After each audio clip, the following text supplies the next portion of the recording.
First ever factory outlet Mukunda జ్యువెలరీలో నక్షి మేళా డిసెంబర్ 13 నుంచి 21 వరకు అన్ని స్టోర్స్ లో. దిలీప్ కుమార్ గారు, ఇప్పుడు శివారు హైదరాబాద్ శివారు మున్సిపాలిటీలో హైదరాబాద్లో జిహెచ్ఎంసీలో విలీనం చేశారు. ఒక 300 డివిజన్లు. దాని మీద కొద్దిగా కాంట్రవర్సీ వస్తుంది. ఎందుకంటే కొన్ని కొన్ని డివిజన్లో ఓటర్లు ఎక్కువ ఉన్నారు, కొన్ని డివిజన్లో తక్కువ ఉన్నారు. ఓల్డ్ సిటీలో ఒకలాగా ఉంది, మిగిలిన మున్సిపాలిటీలో ఒకలాగా ఉంది అనేది దీని మీద బీఆర్ఎస్ కూడా వ్యతిరేకిస్తుంది ఈ డివిజన్ల వర్గీకరణకు సంబంధించి. అంటే అసలు శివారు మున్సిపాలిటీని జిహెచ్ఎంసీలో విలీనం చేయడం వల్ల ఏ పార్టీకి లాభం? శివారు మున్సిపాలిటీ కొన్నేమో మేము చేరతామని, కొన్నేమో చేరమని. మీ జ్ఞాపకం ఉంటే సుదీర్ఘకాలం కోర్టుకు పోయి అసలు సరువు ఉన్నారు, గడ్డి అన్నారమే మున్సిపాలిటీలో చేరలా. అవును, లాంగ్ టైం అసలు.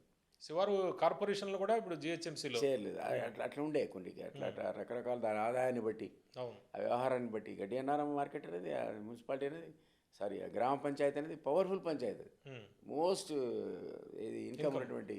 వాళ్ళు ఒప్పుకోలేదు, చాలా ఏళ్ళు కోర్టుకు పోయి 20 ఏళ్ళు ఆపారు, తర్వాత చేయలేరు. అట్లా కొన్ని సందర్భాల్లో లాభం ఉంటుంది, ఆ ఊళ్ళో కొన్ని సందర్భాల్లో నష్టం ఉంటుంది. కాంగ్రెస్కి ఓవరాల్ గెయిన్ ఉంటుంది, కాంగ్రెస్ లాభం ఉంటుంది డెఫినెట్లీ. వాళ్ళకి లేకపోతే వాళ్ళు చేయరు. వాళ్ళకు ఓవరాల్గా ఈ సిచ్యువేషన్లో కార్పొరేషన్ ఎన్నికల్లో లాభం వస్తుంది కాబట్టి వాళ్ళకి అనుకూలమైన పద్ధతిలో దాన్ని డివైడ్ చేస్తున్నారు. వాళ్ళు చేసి కలుపుతున్నారు, తీస్తున్నారు, ఒక అంచనా వేసుకున్నారు. ఎక్కడ అసెంబ్లీ ఎన్నికల్లో మనం చూస్తే హైదరాబాద్లో ఎక్కడ కాంగ్రెస్ రాలేదు. అంటే ఇప్పుడు ఇద్దరు ఎమ్మెల్యేలు ఉన్నారు, అయితే చుట్టుపక్కల కూడా కాంగ్రెస్ అన్ని చోట్ల ఓడిపోయింది. ఇప్పుడు మీకు జిహెచ్ఎంసీ కలపడం వల్ల లాభం చేకూరుతుందా? మీకు జిహెచ్ఎంసీ మీద వాళ్ళు ఫోకస్ చేసి రేపు గెలిపించుకునే ప్రయత్నం అంతా కూడా రాబోయే రోజుల్లో ఇక్కడ రాని వాటి దగ్గర గెలిపించుకోవడానికి ఎమ్మెల్యేలు. రైట్. ఎక్కడ వీక్ ఉన్నామో అక్కడ వీక్ ఉన్నారో. మీకు సిటీ అనేది వాళ్ళకు బేస్, మన ఓడిపోయారు కానీ ఇప్పుడు అది ఫోకస్ పాయింట్ వాళ్ళకి.